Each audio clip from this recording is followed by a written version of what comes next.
Merci beaucoup d'être très nombreux pour suivre notre chaîne. Il y a quelque chose qui se passe à l'Union sacrée. Je commence d'abord par des informations chaudes. Les FARDC ont quand même repris certaines collines au niveau des Minembwe, donc ils ont quand même commencé à répliquer ce que les ennemis ont fait. Donc je pense que d'ici là, nous allons encore récupérer totalement Minembwe parce que les FARDC sont revenus. Bon, écoutez, il y a beaucoup de détails, mais ce n'est pas le moment de décourager le peuple. Nous savons que Dieu est avec nous, les choses iront très bien. On n'est pas là pour décourager le peuple, on n'est pas là pour dire toujours des choses négatives, tout ça ne sert à rien.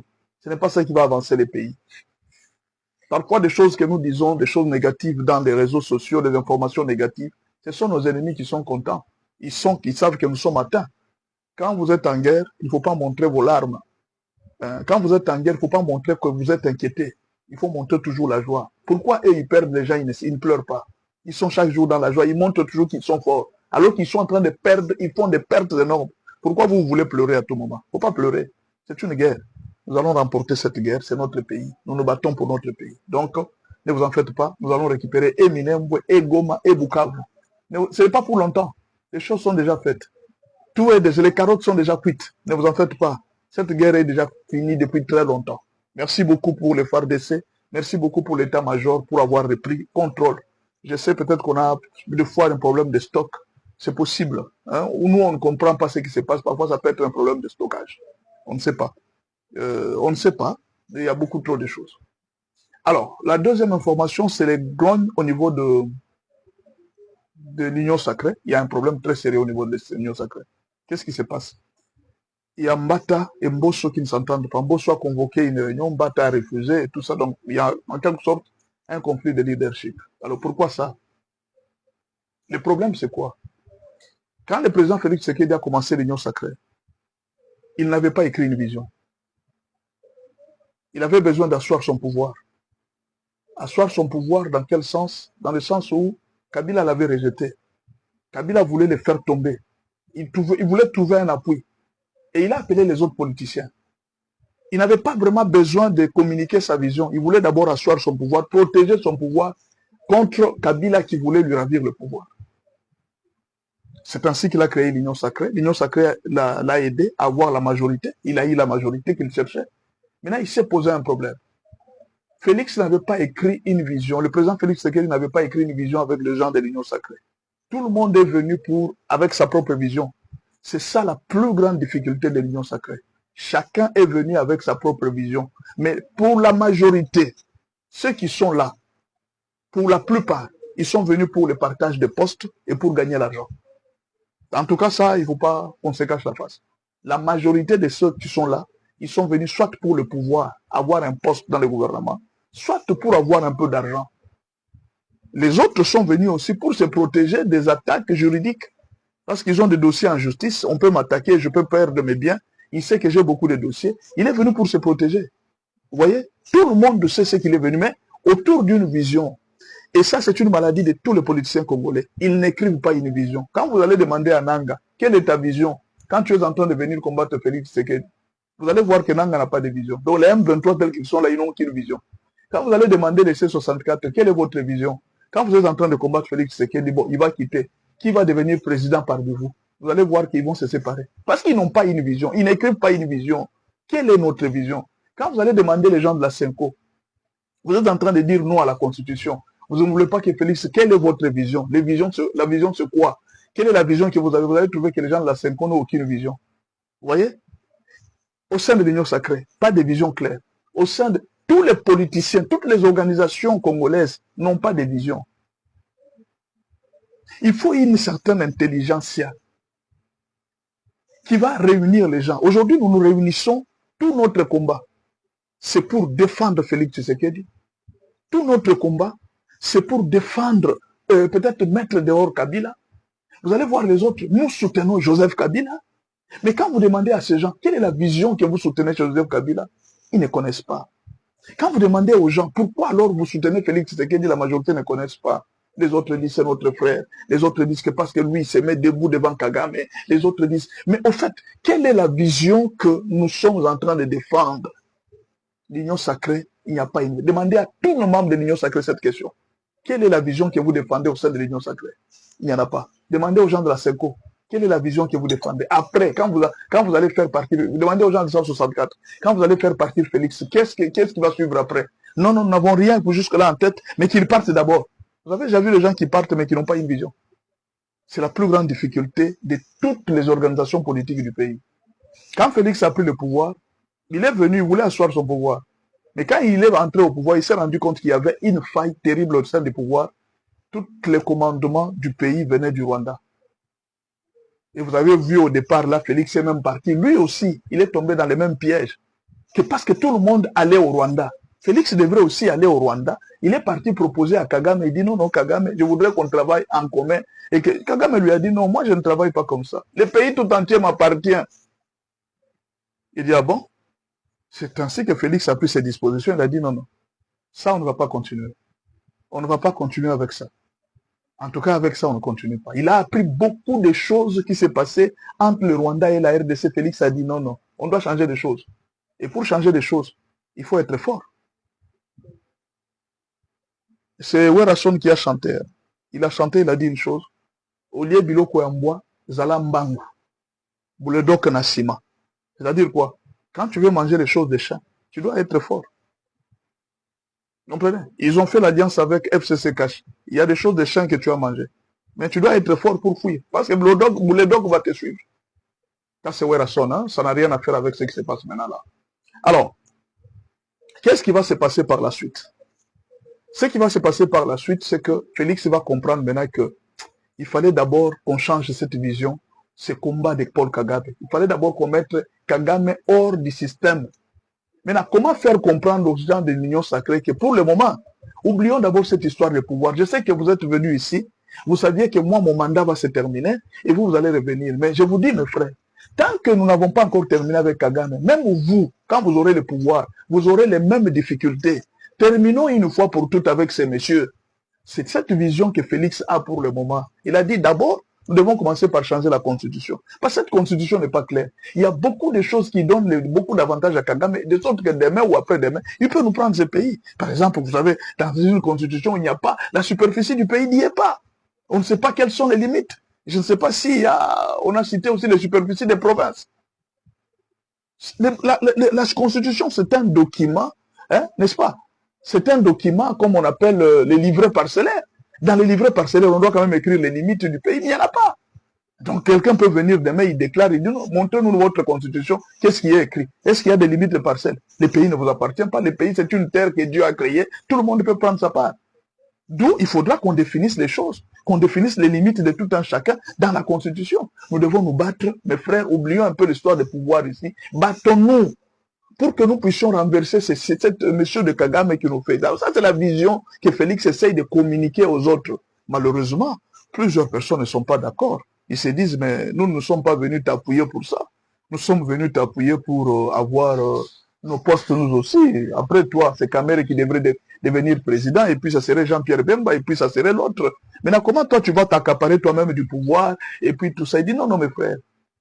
Comprenez-moi, battons-nous d'abord pour ça. La vision a changé. Voilà la complication qui se passe maintenant au sein de l'Union sacrée. Les gens, en quelque sorte, ils commencent à se dire, mais avec cette allure, on ne va pas se retrouver.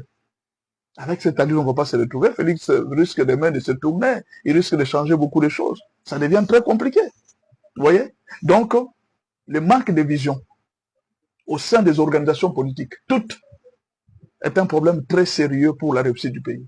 Pour que nous puissions demain arriver à aller très loin avec la politique congolaise, nous devons, chaque parti doit penser à écrire une vision. Et les gens doivent se tourner autour de la vision que même si aujourd'hui Fayoulou mourait, la vision continue. Même si Etienne Tshisekedi est parti, la vision continue. Même si aujourd'hui le PPRD Kabila est parti, la vision du PPRD doit continuer. Même si aujourd'hui... Donc, c'est-à-dire, vous devez avoir une vision. Regardez Mobutu.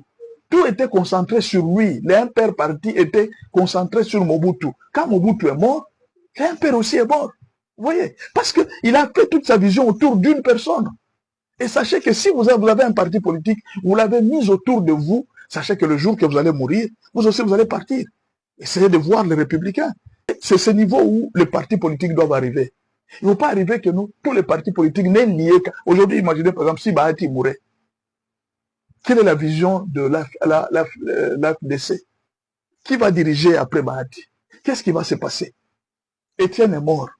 Est-ce que l'IDPS va-t-elle survivre après la mort de Félix?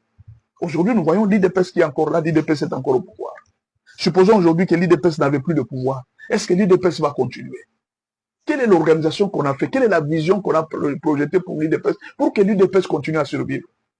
Qu'est-ce qu'on peut faire pour que l'IDPS ne meure jamais, même si Kabouya partait, même si Félix Tshisekedi partait? Qu'est-ce qu'on peut faire pour que l'IDPS continue à vivre éternellement? Que ça ne dépende pas d'Etienne Tshisekedi, que ça ne dépende pas de Félix Tshisekedi, que ça dépende d'une grande vision, une grande vision qui ne dépend pas d'une personne. Comment le faire?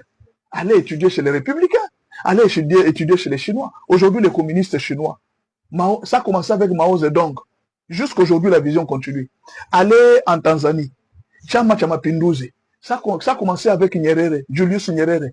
Jusqu'aujourd'hui, Chama Mapinduzi est toujours là. Ça continue, c'est le parti État qui continue jusqu'aujourd'hui. Allez au Zimbabwe, depuis Mugabe, c'est le même parti qui continue au pouvoir jusqu'aujourd'hui. Je crois que si vous allez en Angola, Eduardo Santos est mort. C'est le même parti qui continue au pouvoir jusqu'aujourd'hui. Mais chez nous, par exemple, quand vous voyez, Mobutu est mort. Le parti impérial est parti. Pourquoi un père n'a pas pu conserver? Parce que notre vision à nous est concentrée autour d'une personne. Nous nous battons trop pour les personnes. Vous soutenez Joseph Kabila. Vous le soutenez pourquoi? Vous soutenez Vital Kamerhe. Quelle est la vision de Vital Kamerhe? Vital Kamerhe, bon, il paraît qu'il a quitté le pays. Bon, je vais analyser dans la deuxième partie de cette émission. Vous voyez, nous voulons revenir sur cette vision. Essayons de nous battre pour la vision. De sorte que quand même une personne est morte, non, écoutez, ce que je dis, ce n'est pas seulement autour de... Même, regardez les églises protestantes. Regardez les églises catholiques. Même si aujourd'hui en Bongo n'est plus, l'église catholique va continuer. Regardez l'église La Borne. Même quand Vernon est parti, l'église La Borne continue. J'ai vu même chez Maman Olang. Maman Olang est partie. L'église, le ministère combat continue. Vous allez voir certaines organisations, le leader est parti. L'organisation aussi est morte. Pourquoi? Parce que l'organisation a été basée autour de, non d'une vision, mais autour de la personne du leader. C'est une erreur.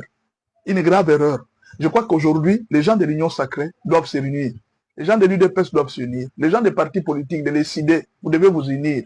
De penser aujourd'hui, si Martin Fayulu n'était pas là, n'est plus, si Mouzito n'est plus, qu'est-ce qu'Elan va devenir? Qu'est-ce que Sidé va devenir si Martin Fayulu n'est plus? C'est autour d'une vision qu'il faut se mettre, pas autour d'une personne. Si Félix Tshisekedi partait, que va devenir l'UDPS? Il faut réfléchir autour de ça, commencer à mettre des garde-fous par rapport à ça, la protection du parti, la continuité du pouvoir. L'UDPS peut devenir un parti comme les communistes. Vous pouvez devenir comme les communistes. Vous dites non, bon, nous restons comme des communistes dans les pays. Vous avez le pouvoir des années et des années, jusqu'à développer les pays à la fin. Aujourd'hui, personne ne change les communistes. Personne ne les change. Imaginez un peu la Russie. Si aujourd'hui Poutine mourait, qu'est-ce qui va se passer en Russie? Est-ce que la Russie ne va pas éclater? Il ne faudra pas qu'un pays soit dirigé autour d'une vision, autour d'une personne. Le pays doit être dirigé autour d'une structure, autour d'une vision. Voilà pourquoi les administrations congolaises sont très faibles. Pourquoi? Parce que tout tourne autour des personnes et non d'une vision. On doit écrire la vision, de sorte que quand moi je ne suis pas là, l'administration continue. Aujourd'hui, le président peut partir. Vous allez voir que tout le monde a peur. Non. J'ai trouvé ce système au niveau de l'église d'abord. Quand le pasteur est en voyage, vous sentez que les pasteurs... vous ne sentez même pas que le pasteur est là. Les pasteurs, à la borne, ne sont pas des stars. Les pasteurs sont des personnes normales.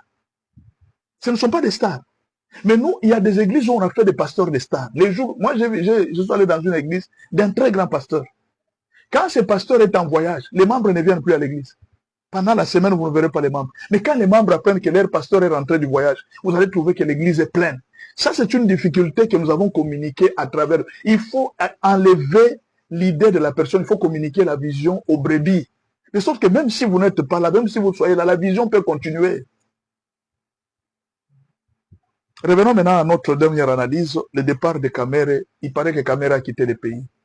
Bon, il y a plusieurs raisons qui peuvent faire que Kamerhe quitte le pays. Il y en a plusieurs. Il ne faut pas toujours être basé sur une chose. Nous pouvons analyser toutes les raisons. Première raison, ça peut être une raison médicale. Une première raison, ça peut être une raison médicale. Il est parti pour se faire soigner. Mais il y a quelqu'un qui aurait tuté, il a dit que non. Les grands Moualimou s'est retiré pour un très long moment pour une retraite politique. C'est possible. Il peut se retirer aussi pour une retraite politique. Il dit il abandonne la politique congolaise. Peut-être qu'il ne se retrouve pas. Ça peut être une raison. Il dit que je m'en vais. Mieux vaut aller me reposer au lieu d'avoir à tout moment être humilié dans les pays par beaucoup de problèmes.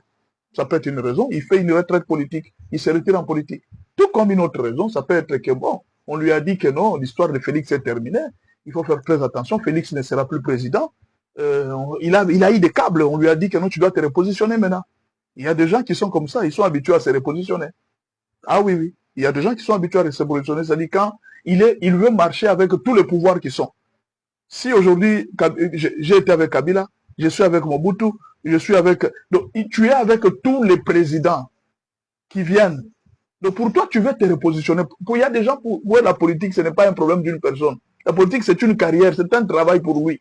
Quelqu'un comme Jean-Pierre Mende, Lambert Mende plutôt, il fait du travail une carrière. Il met son talent en jeu. Il y a des gens qui sont comme ça. Il n'est pas politicien, il est technocrate.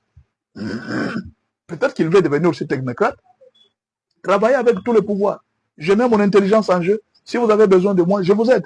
Mais entrer dans vos histoires politiques, je n'entre pas. Peut-être c'est ça, il a pris une grande décision. Peut-être qu'on lui a dit que non, fais attention, Félix est en train de partir. Il y a beaucoup de choses. Tu peux te repositionner. Il peut se repositionner par rapport à ceux qui vont venir. C'est possible, c'est une analyse qu'on peut voir. Tout comme aussi, il peut avoir appris qu'il y a des problèmes de justice qui l'attendent. Et que pour ne pas avoir trop de problèmes de justice, il faudra quitter le pays. Parce que quand tu n'es pas en fonction dans les pays, vous vous rappelez de ce que Vital avait proposé? Il avait proposé les statuts des anciens chefs d'État. Pour qu'il n'y ait pas de problème dans les pays, il faudra qu'on mette un certain statut pour les anciens chefs d'État. C'est Vital qui avait proposé ça. Et vous savez que dans les pays, si vous êtes un ancien chef d'État, vous n'avez pas de sécurité, on peut vous malmener, on peut vous arrêter, et tout ça. Il avait dit que non, on doit avoir un statut des anciens chefs d'État. C'est Vital qui avait proposé ça. Bon, on n'avait pas cru, il avait, bon, tout le monde. Mais peut-être que lui aussi s'est dit, comme je ne suis plus en fonction, demain ou après-demain, je peux être arrêté. Mieux vaut quitter le pays et trouver un endroit de sécurité parce qu'on ne sait pas. Ce genre de l'union sacrée, un jour, quelqu'un peut soulever un dossier, ils disent que je suis traître. Mieux vaut me retirer avant que la chose ne te quitte. Peut-être. La dernière chose, ça peut être qu'il a été déçu. Il n'est pas d'accord avec les changements de la Constitution. Il attendait que Félix puisse partir et que lui puisse le remplacer. Mais bon, pour le faire, il faut la popularité. Félix a joué la carte.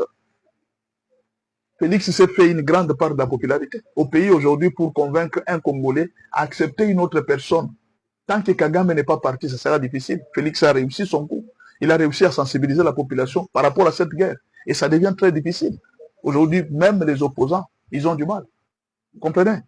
Donc c'est un problème très sérieux. Pourquoi? Parce que tous ces gens qui se battent au pays, les gens n'ont pas de vision. Ils ont juste des visions du pouvoir. Mais si je sais que ma vision à moi, c'est de transformer la RDC, je vais quitter pourquoi? Pourquoi je vais chercher un autre? Parce que la vision doit continuer.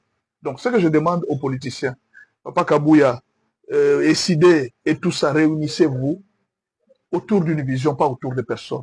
Monsieur le Président Félix, réunissez les gens autour d'une vision. Vous voyez, Chama Pinduzi en Tanzanie, jusqu'aujourd'hui, ils sont là. Emerson Magwangwa de Zimbabwe, il continue. En Afrique du Sud, c'est l'ANC qui règne jusqu'aujourd'hui. En Chine, c'est toujours les communistes qui règnent depuis Mao Zedong. Pourquoi pas en RDC qu'on peut avoir un parti qui reste pendant des années au pouvoir? C'est ainsi que le pays va se développer. Essayons un peu de réfléchir à ça. Merci beaucoup.